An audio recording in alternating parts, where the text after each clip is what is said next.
Binaril sa balikat ang umano'y dating drug lord na si Kerwin Espinosa habang nangangampanya sa Albuera, Leyte kung saan siya tumatakbo bilang mayor. Ang gunman po nagtago raw sa bubong ng stage. Nasa frontline ng balitang yan si News 5 stringer April Ayaso.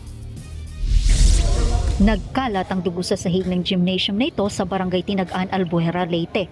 Nangangampanya rito si self-confessed drug lord Kerwin Espinosa nang bigla siyang barilin. Tumatakbo si Kerwin sa pagkaalkalde ng Albuera. Agad siyang sinugod sa ospital matapos tamaan ng bala sa kanang balikat.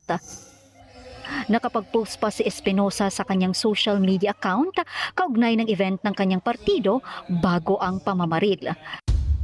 Ayon sa Albuera Police, bukod kay Espinosa, isa pang residenteng minor de edad ang nasugatan sa insidente.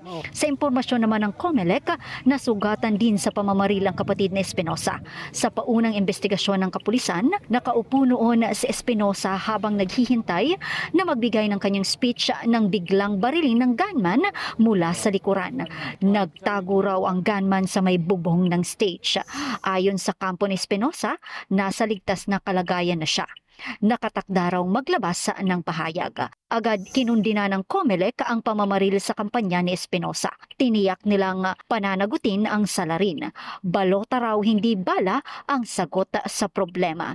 Patuloy ang pagtugis sa gunman. Nakilala si Espinosa matapos isiwalat ang mga nalalaman niya sa umano'y illegal drug trade noong administrasyon ng dating Pangulong Rodrigo Duterte. Sinampahan siya ng mga kaso nga may kaugnayan sa droga pero kalaunay na-dismiss.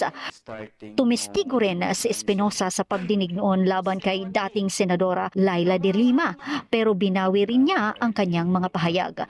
Anak siya ng dating Albuera Mayor Rolando Espinosa Sr. na isinasangkot din sa droga at kalaunay namatay sa umano'y shootout sa kulungan. Nagbabalita mula sa Frontline, April Don Ayaso, News 5. Mga kapatid, Dimples Romana po, kumpletuhin ang inyong umaga ng mga kwentong puno ng inspirasyon. Salubungin po ang bawat araw ng may ngiti at pag-asa. Kaya't mag-subscribe na po at mag-follow na sa aming social media pages ng News 5.